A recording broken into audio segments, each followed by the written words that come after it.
It's from the apparitions of the Blessed Virgin Mary in Kibeho, Rwanda, Africa, which have been approved by the Church.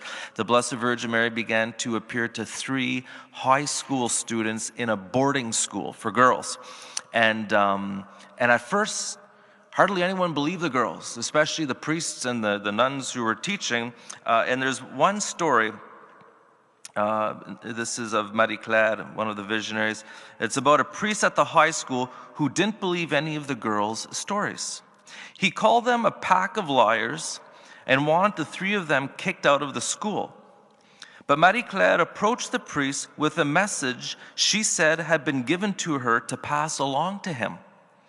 "Excuse me, Father, I mean no disrespect," she told him, "but the Blessed Mother appeared to me today and told me to tell you that you've been unjustly tormenting her children and must do penance.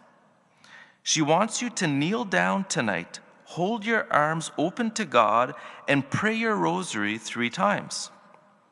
The priest called Marie Claire a little liar and ordered her to stay in the dorm until morning when he'd think of a proper punishment.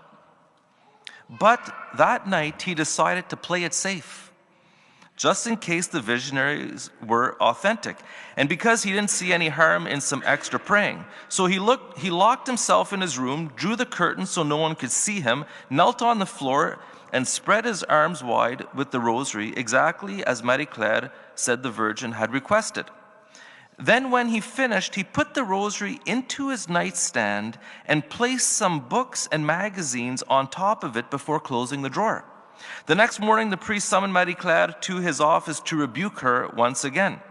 The student was smiling cheerfully when she arrived, and before he could speak, he said, "Father, the Blessed Mother is very pleased that you prayed your rosary exactly as she asked you to, but she told me this morning that you shouldn't have piled all those books and magazines on the rosary when you put it back in your drawer.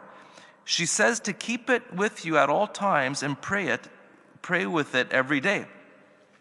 The priest's heart converted on the spot, and he's become a huge supporter of the visionaries.